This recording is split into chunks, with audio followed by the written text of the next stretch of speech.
ঈদের সকালটা আজ হৃদয়ে অন্যরকম শান্তি এনে দিয়েছে। ছোট্ট ছেলে শানকে নিয়ে রওনা হলাম ঈদের নামাজের উদ্দেশ্যে। বাবার হাত ধরে সন্তানের এই হাঁটা হয়তো একদিন তার হৃদয়ে রেখে যাবে নামাজের ভালোবাসা। ধীরে ধীরে পৌঁছে গেলাম ঈদগাহ ময়দানের একদম কাছে। চারদিকে শুধু ঈদের আমেজ আর মানুষের ভিড়। সারি সারি মুসল্লি বসে আছে নামাজের অপেক্ষায়। এই দৃশ্যটা দেখলেই হৃদয়ে অন্যরকম শান্তি অনুভব হয়। অবশেষে আমরা প্রবেশ করলাম ঈদগাহ ময়দানের প্যান্ডেলে।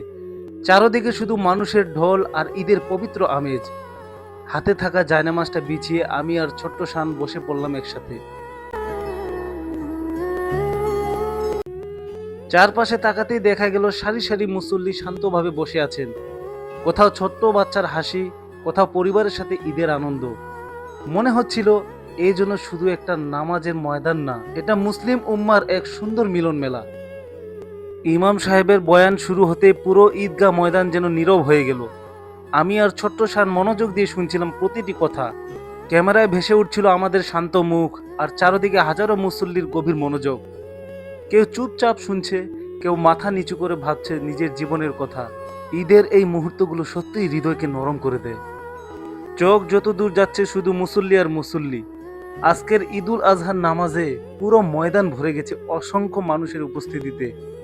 সাদা টুপি, পাঞ্জাবি আর তাকবীরের আবহ সব মিলিয়ে এক অপূর্ব দৃশ্য। ক্যামেরা ঘুরে ঘুরে দেখাচ্ছিল ঈদের এই বিশাল মিলন মেলা। ধনী গরিব, ছোট বড় সবাই এক কাতারে বসে আছে শুধুই আল্লাহর সন্তুষ্টির জন্য। এই দৃশ্যগুলো দেখলেই মনে হয় ইসলাম সত্যি শান্তি আর ভ্রাতৃত্বের ধর্ম। হঠাৎ ক্যামেরায় ভেসে উঠল এটা আমার বড় ছেলে সায়েম। ঈদের এই পবিত্র সকালে সেও বসে আছে নামাজের অপেক্ষায়। কোন অবস্থা আছে জানি না মাহবুব রব্বুল আলামিন আল্লাহ হাকামুল হাকিম আল্লাহ যা কিছু বললাম তেলাওয়াত করলাম আল্লাহ নামাজ পড়লাম সব কিছু আল্লাহ হুজুরের দরজায় সব পৌঁছে দিও।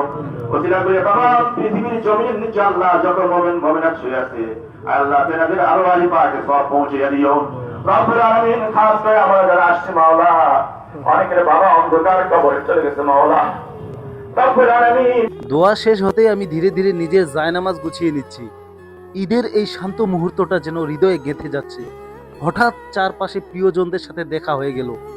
একটু কোলাকুলি, একটু ঈদের শুভেচ্ছা, সব মিলিয়ে এক অপূর্ব ভালোবাসার মুহূর্ত।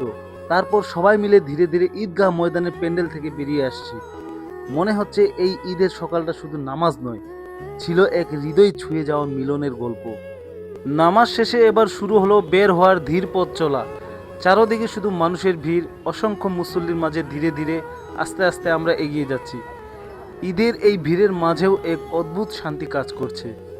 ঈদগাহ ময়দান থেকে সব আনুষ্ঠানিকতা শেষ করে এবার আমরা ধীরে ধীরে বেরিয়ে এলাম। চারপাশে তখনও সেই ঈদের পবিত্র আমেজ ভেসে বেড়াচ্ছে। মানুষের ভিড়, সালাম, দোয়া আর কোলাকুলির শেষ মুহূর্তগুলো সব মিলিয়ে এক হৃদয় ছুঁয়ে যাওয়া পরিবেশ। এরপর ছোট্ট শানকে নিয়ে পায়ে হেঁটে বাড়ির দিকে রওনা হলাম। পিছনে রয়ে গেল ঈদগাহের সেই শান্ত সকালটা, আর সামনে শুধু পরিবারের সাথে ঈদের আনন্দ ভাগ করে নেওয়ার অপেক্ষা।